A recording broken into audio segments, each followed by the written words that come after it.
During such scorching and hot afternoons, birds chirping, twittering, singing really suits the tired minds of farmers, peasants, travelers. Birds singing, chirping, twittering alleviate the tension and tiredness of people. Birds produce very melodious music.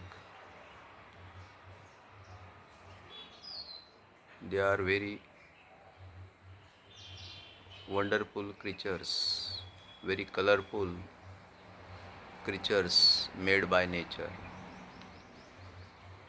That's why let birds be on trees instead of keeping them in cages. Birds' life is very vast. God has given them wings to fly high in the sky, anywhere, above the hills, above the mountains.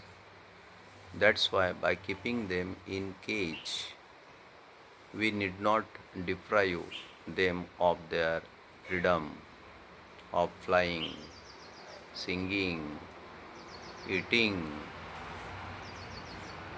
Viewers, if you like this video, please like, subscribe, share and comment. Thank you very much. See you in the next video.